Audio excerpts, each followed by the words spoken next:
3। আমি মোহাম্মদ মিলন মিয়া, গাইবান্ধা বাদিয়াখালী স্টেশন আমার বাড়ি। আমার জীবন এই স্টেশনেই একটা ক্ষুদ্র প্রতিষ্ঠান আমার রয়েছে, ছোট্ট একটি ব্যবসা।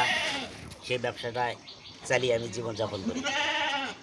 আমি আপনাদেরকে দেখাচ্ছি সেই আমার ব্যবসাটা। এটাই আমার সেই দোকান, যেখানে আমি একটু পরেই প্রবেশ করব। সবাই লক্ষ্য রাখেন, এটাই আমার সেই দোকান। হ্যাঁ, স্পেশাল দোকান ভাই। বাঁশের বাতি দিয়া, তিরপল দিয়ে এটাই আমার সেই দোকান। তুই তো দোকানটা ধ্বংস করছিস। ঠিক আছে। তুই একবার বস্তু কিনিস, একবার আরে মোবাইল এই যে কিনিস, আসেন, মোবাইলটার জন্য সব করে কিনলাম। সারাদিন একটা ইনকাম করিস না, আর মোবাইলটা ধ্বংস করছিস। এটা আমার সেই দোকান, এটা আমার সেই ভাঙাচুরের দোকান ভাই। দেখেন সবাই, ঠিক আছে। এই সেই দোকান, স্টেশন বাদিয়াখালী এসে দেখবেন এই দোকানেই আমি আছি। যদি কেউ কোনোদিন দেখা হয়, এখানেই দেখা হবে। এই যে আমার সেই দোকান, দোকানের চালগুলো টিন আছে ফুটো ফুটো, টিনগুলো সব ফুটো হয়ে গেছে। এখানেই আমি দুই ছেলে স্ত্রী গিরে থাকি। এটাই আমার সেই ব্যবসা প্রতিষ্ঠান। এখানেই আমি থাকি, এখানেই দোকানের ভিতরেই আমার থাকার জায়গা।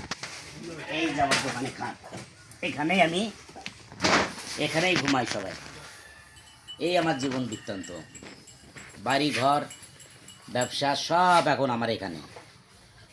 তা আপনারা তো জীবনে অনেককে লাইক শেয়ার কমেন্ট করছেন। এই রকম বৃত্তান্ত একজন ব্যক্তিকে যদি ভালোবেসে সহৃদয়বান হয়ে যদি আপনারা পাশে থাকেন, একটু দয়া করে লাইক শেয়ার কমেন্ট করবেন, আর অনেক অনেক ভালোবাসা দিবেন।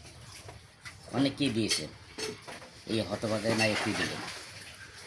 আপনারা দেখছেন আমার পরিস্থিতি, আর আপনাদের সবাইকে আমি দোয়া করি আপনারা সবাই ভালো থাকেন। অনেক প্রবাসী ভাইরা আছেন যারা অনেক কষ্ট করে জীবনযাপন করেন, এটা আমি জানি।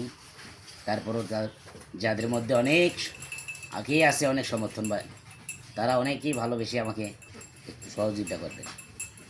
আমার সাথে যোগাযোগ করার জন্য আমার ফোন নাম্বার 01767458375। এখানেই আমাকে ফোন দিলে এই নাম্বারে যোগাযোগ করতে পারবেন। আসসালামু আলাইকুম। আপনারা সবাই ভালো থাকবেন, আর আমাকে অনেক অনেক ভালোবাসা দিয়ে আমার পাশে থাকবেন।